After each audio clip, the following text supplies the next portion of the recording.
आप देख रहे हैं अल्फा डिफेंस हिंदी में आपका स्वागत है। आज के इस वीडियो में हम लोग बात करेंगे भारत सरकार की तरफ से किए गए एक बड़े फैसले के बारे में।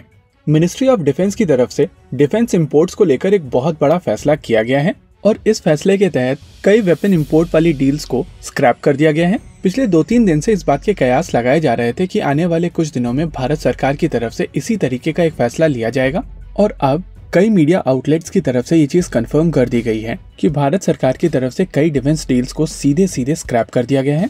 इस फैसले के दौरान भारत सरकार की तरफ से 2 लिस्ट जारी की गई हैं। पहली क्लोजर लिस्ट और दूसरी डिफरमेंट लिस्ट।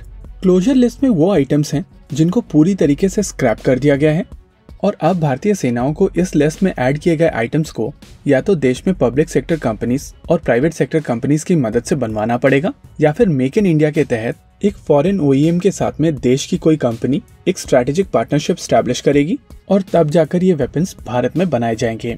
माना जा रहा है कि क्लोजर लिस्ट में man portable surface to air missile system IGLA-S को ऐड किया गया है।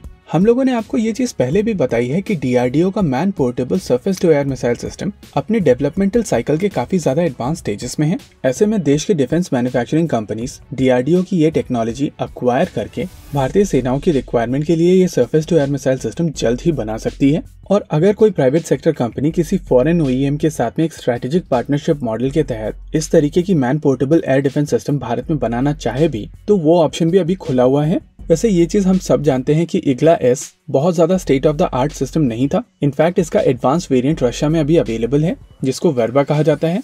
ऐसे में मेरे हिसाब से ये काफी ज्यादा वेलकम मूव है। अगर क्लोजर लिस्ट के दूसरे आइटम्स की बात की जाए तो 14 नेवल यूटिलिटी हेलीकॉप्टर रिक्वायरमेंट को भी इसी क्लोजर लिस्ट में डाल दिया गया है। माना जा रहा था कि ये 14 हेलीकॉप्टर्स एयरबस के पैंथर हेलीकॉप्टर होने वाले थे। आप सभी जानते हैं कि पैंथर हेलीकॉप्टर की टेल काफी ज्यादा ब्यूटीफुल है और इंडिया में बहुत सारे लोग इसकी परफॉर्मेंस छोड़कर केवल टेल पर फिदा हैं। ध्रुव हेलीकॉप्टर्स की ही तरह ये हेलीकॉप्टर्स भी मैनुअल ब्लेड फोल्डिंग के साथ में आते हैं और सभी परफॉर्मेंस पैरामीटर में इनकी तुलना में ध्रुव हेलीकॉप्टर्स की परफॉर्मेंस बेहतर है।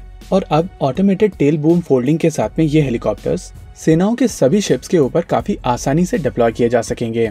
वहीं पर अगर डिफरमेंट लिस्ट की बात की जाए तो इसमें भी कई आइटम्स को ऐड किया गया है और इन सभी आइटम्स को आने वाले समय में रिव्यू किया जाएगा और देखा जाएगा कि क्या ये आइटम्स देश में बनाए जा सकते हैं या नहीं। अगर ये आइटम देश में बनाए जा सकेंगे तो इनको फोरक्लोजर लिस्ट में डाल दिया जाएगा और अगर नहीं तो वेवर देकर ये इम्पोर्ट कंटिन्यू रखे जाएंगे। इन आइटम्स को लेकर अभी ये पूरी लिस्ट पब्लिक डोमेन में नहीं आई है, लेकिन जो इन्फॉर्मेशन अवेलेबल है उसके हिसाब से ship borne unmanned aerial vehicles, P-8I Neptune surveillance aircraft, MiG-29 fighter jets, general purpose machine guns, Kamov 226 utility helicopter, Kamov 31 ship borne airborne early warning and control system, club anti ship missile और इनके अलावा कई और projects को भी इस list में add किया गया है जिनके बारे में अभी डिटेल पब्लिक डोमेन में नहीं आई है। देखिए, मेरा मानना हमेशा से यही था कि जब कोई सिस्टम आप देश में बना सकते हैं तो उसको इम्पोर्ट करके फॉरेक्स वेस्ट करना सरासर बेवकूफ़ी है। और अब जब प्राइवेट सेक्टर कंपनीज को डिफेंस में पूरी तरीके से इन्वेस्ट करने की छूट दी जा चुकी है और उनकी तरफ से काफी कॉन्फिडेंस के साथ काम किया जा रहा है, ऐसी स्थिति में इंपोर्ट को चालू रखना देश के डिफेंस मैन्युफैक्चरिंग इकोसिस्टम के लिए काफी ज्यादा नेगेटिव और काउंटर प्रोडक्टिव चीज हो जाती है। वैसे इससे पहले भी भारत सरकार की तरफ से नेगेटिव लिस्ट लाकर कुछ आइटम्स को उसमें ऐड किया गया था। अभी तक भारत सरकार की तरफ से 3 ऐसी लिस्ट जारी की जा चुकी हैं। पहली 2 लिस्ट में लगभग 100 आइटम्स थे और तीसरी लिस्ट में 35 नए आइटम्स को ऐड किया गया था। लेकिन ये नेगेटिव लिस्ट ऑलरेडी फंसी हुई डील्स को कवर नहीं कर रही थी और इसी चीज को ध्यान में रखते हुए ये फोरक्लोजर लिस्ट और डिफरमेंट लिस्ट बनाई गई हैं। ओवरऑल भारत सरकार की तरफ से ये काफी अच्छा इनिशिएटिव है और ये मूव देश के डिफेंस मैन्युफैक्चरिंग को काफी ज्यादा बूस्ट देगा। इसी के साथ आज के इस वीडियो में रखते हैं केवल इतना ही। वीडियो को अंत तक देखने के लिए धन्यवाद। देखते रहिए अल्फा डिफेंस। जय हिंद।